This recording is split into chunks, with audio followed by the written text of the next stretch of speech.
ဘေးရင်အခြေခံလောကီလမ်းညွန်နေပေါ့တန်ဖိုးရှိပါတယ်တန်ဖိုးကြီးပါတယ်ဒါကိုခုကျွန်တော်ဘာလို့ပြန်ပြောပြနေသလဲဆိုတော့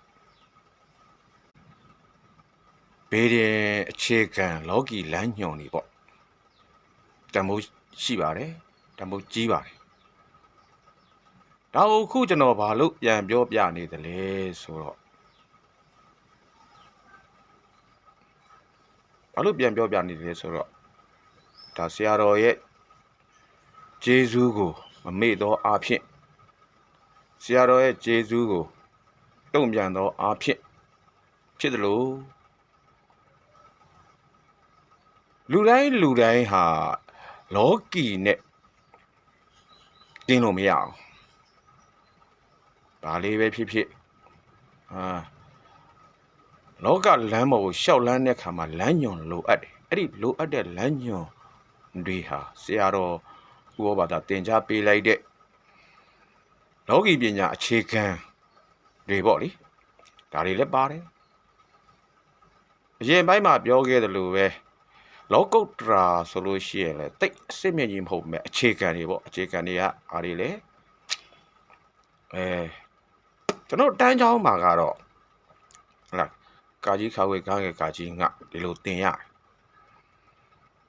ဘုန်းကြီးကျောင်းမှာလေဒါမတင်ရဘူးတော့မဟုတ်ပါဘူးတင်ရပါတယ်ဒါပေမဲ့ဘုန်းကြီးကျောင်းမှာတင်ရတဲ့မြန်မာစာအခြေခံကကြတော့တန်းချောင်းနဲ့မတူပြန်ဘူးဘလို့မတူတာလဲဆိုတော့တန်းချောင်းကကာကြီးခါဝေကားငယ်ကာကြီးငါတင်ပေးပေမဲ့ဘုန်းကြီးကျောင်းကြတော့ကကကီကီကုကုကေကေကောကောကန်ကာဒီလိုတင်ရတော့ကျွန်တော်တို့ကတစ်ချိန်တည်းမှာပေါ့လေဘုန်းကြီးစာရောတန်းချောင်းစာရောတပြိုင်တည်းတင်ကြားခွင့်ရခဲ့တာဒါတွေ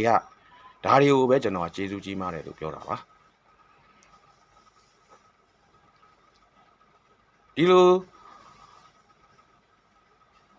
စာတွေမကဘူးပေါ့ဟိုဘိုင်းမှာလည်းပြောခဲ့ပါတယ်ကျွန်တော်တို့ရမင်္ဂလန်တော်ရသာဟိစိနေယင်တုတာရေဝကတောထဏနာတိကိသန္တိအဲ့ဒီဟာတွေပေါ့နော်ကျွန်တော်တို့ဒါတွေအခြေခံတွေပေါ့လောကုတ္တရာစာပေရဲ့အခြေခံတွေကိုသင်ကြားခဲ့ရတယ်ပေါ့အဲ့ဒါအပြင်ကိုသမန္တာသက္ကဝါလိတုအရရကိသန္တုဒေဝတာတရမမုနိရာဇတတုနန္တုတက